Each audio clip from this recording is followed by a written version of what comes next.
Hashtag End Sars has been trending not only in Nigeria but also across the globe over the past couple of weeks. It means the Special Anti-Robbery Squad. It was set up in the 1990s in Nigeria. It's a squad at the time, was aimed at trying to curb things like robbery. But now many Nigerians saying that it engages in police brutality, targeting of young Nigerians. Now, there's been 12 consecutive days of protest, but this hashtag started to burst onto the scene over the past 24 hours. The reason being what happened just a few hours ago.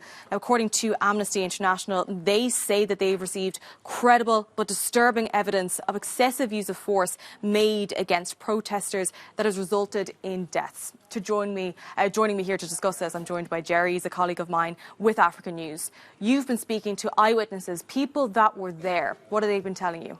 Shona, the images that have been coming out from there are very disturbing. I have been told by protesters who were at the sitting location for the protest in Lagos, Lekki, to be precise, which is a wealthy suburb of the city. Lagos is the economic capital of Nigeria, and that has been the cradle of the protest. Now, these protests have involved many Nigerian influencers, celebrities, and they've been gathered at this particular place for 12 days, calling on the end of Sars and calling for police reform and calling for the police to do away with brutality.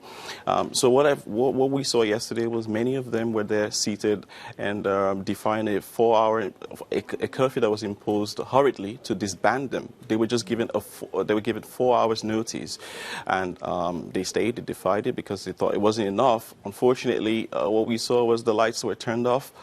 And we saw uniformed men alleged to be Nigerian soldiers who were shooting directly live rounds at the protesters. At least 12 people have been killed. Some eyewitnesses told me that the number could be as high as 20. Many others are injured, and it's very unfortunate and very horrific. And this isn't a new conversation. We've heard about SARS before. So tell me a bit of background with regards to them and whether there's been, a call to end them before. Well, there's been a call to end SARS like 4 times before. The first protest took place in 2017 against them, and it started online. It started online, and it did get the attention of Nigerian authorities who said at the time, okay, we're disbanding this unit. We're stopping you from mounting roadblocks, illegal roadblocks in different parts of Nigeria where harassment of young Nigerians and profiling has been taking place, has been done by this, perpetrated by this controversial unit. So for 4 times they've been disbanded, nothing has been done.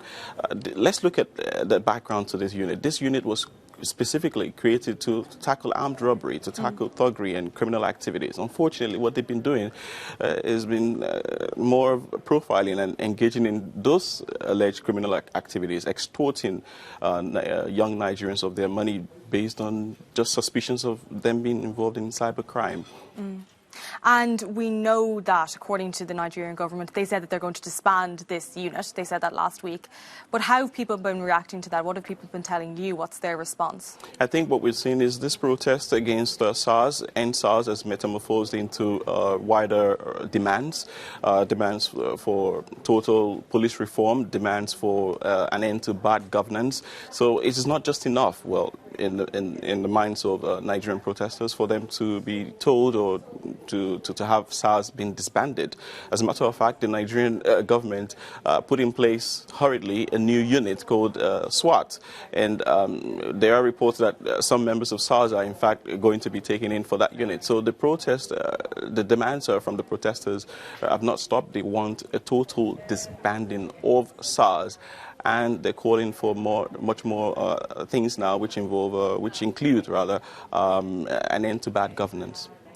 And with regards to hashtag End Sars, it's been so widely used in social media. So what do you think the role of social media has been in this movement? I think it's huge, really. If you look at it, we saw earlier in the year how powerful it was in the U.S. in the U.S. during the death of George Floyd in the hands of police custody. So then social media powered it, and it just went all around the world. The protests against police brutality, and it's the same thing. Young Nigerians are very conscious of this. They're very aware of the power of social media. So they've been using the power. They've been using this, to hear their voices. And we've seen tweets by Hillary Clinton, the former U.S.